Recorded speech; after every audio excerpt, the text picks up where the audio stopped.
دیکھیں جو لیڈرشپ ہوتی ہے نا، جو عمران خان کو لوگ کیوں چاہتے ہیں کہ اس وقت ہم سارے چاہتے ہیں پاکستانی ہونے کے ناطے کہ عمران خان کو فوراً باہر نکالا جائے، کیونکہ آگے چل کے جیسے ہم سن رہے ہیں کہ اور عمران خان کا بھی انہوں نے بھی خدشے کا اظہار کیا ہے کہ مودی بدلہ اتارنے آئے گا.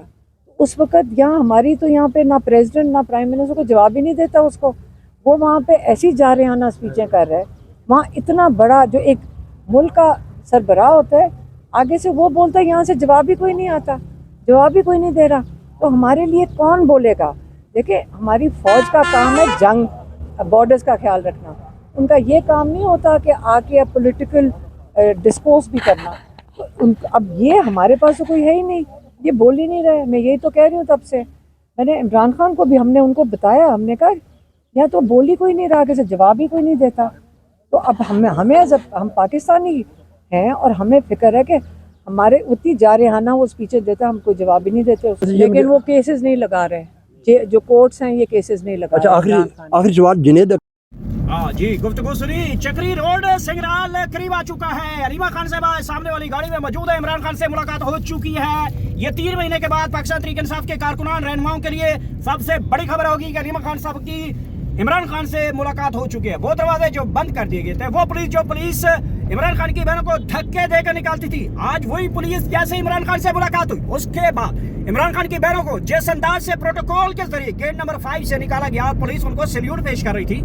یہ سب سے بڑا دیدرین تھا اور یہی گفتگو ہم کرنا چاہ رہے ہیں. جیسے جیسے علیمہ خان کی گاڑی ہمارے آگے جا رہی ہے، رکے گی، یہ سوالات ہوں گے. اور اس کا جو ان کو اس وقت پورٹ فولیو دیا جا رہا ہے، خصوصی جھنڈے والی گاڑیاں علیمہ خان کے آگے گھوم رہی ہیں اور ان کی گاڑیاں تمام فیملی ممبران موجود ہیں. عمران خان کی 3 بہنیں موجود ہیں، اس کے علاوہ ان کے خاندان کے باقی دیگر لوگ موجود ہیں. جو پنجاب اسمبلی کے اپوزیشن لیڈر ہیں احمد خان بچر صاحب، وہ بھی اس وقت موجود ہیں.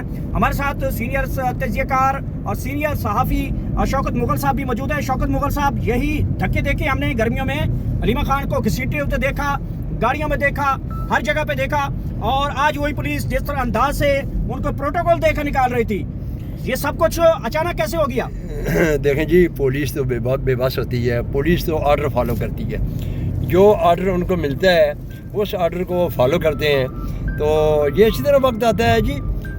نواز شریف کے دور میں بھی کچھ اسی طرح تھے. شہباز شریف کو جیسے اس کے والد کو جیسے گاڑی سے گھسیٹ کے نکالا گیا تھا. یہ ہوتا ہے، یہ سب ہی ہوتا ہے. لیکن وہ وقت آ چکا ہے انشاءاللہ کہ اب خان جو ہے چند ہی دنوں بعد لیکن شوکت مغل صاحب، یہی پولیس تو تھی جس نے علیمہ خان کو یہاں سے دھکے دے کے نکالا.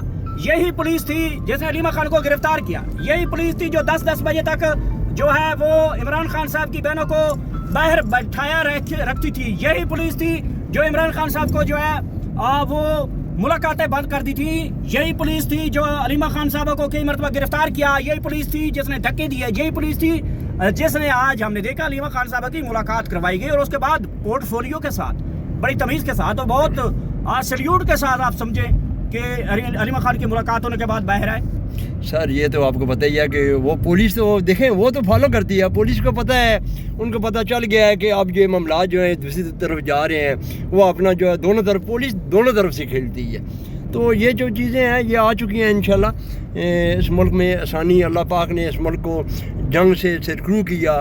ہماری یہ قوم، ہماری 24 کروڑ عوام نے، اب پتہ چل گیا ہے کہ 24 کروڑ عوام کس کے ساتھ ہے. جب یہ جنگ ہوئی اپنا شروع ہوئی تو تقریباً پوری دنیا کو پتہ چل گیا ہے. بہت بہت شکریہ. ہمارے ساتھ سینئر صحافی تجزیہ کار شوکت مغل صاحب ہمارے ساتھ موجود رہے. ابھی تک ہم ٹریول کر رہے ہیں، مسلسل کر رہے ہیں. علیمہ خان کی گاڑی ہماری گاڑی کے بالکل آگے سامنے جا رہی ہے، اور یہ بریک کلر کی گاڑی ہے. علیمہ خان صاحب اس کے فرنٹ پہ بیٹھی ہیں. ان کا سب زیادہ پچھلی سیٹ پہ بیٹھے ہیں، اور ان کے ساتھ ان کے جو شوہر ہیں وہ گاڑی کی ڈرائیونگ کر رہے ہیں. اور یہ مناظر ہیں اس وقت براہ راست جہاں پہ اس وقت علیمہ خان کی ملاقات ہوئی ہے. اور پولیس کا پروٹوکول، سب سے بڑی خبر ہے کہ علیمہ خان صاحبہ کی گاڑی کو آج پولیس نے جس انداز سے پروٹوکول کے ساتھ ریسکیو کیا. ریسکیو اس لیے کہہ رہا ہوں کہ جس انداز سے میڈیا کو بلیک آؤٹ کیا گیا، کارکنوں کو وہاں سے جو ہے ڈسپرس کیا گیا، وکلا کو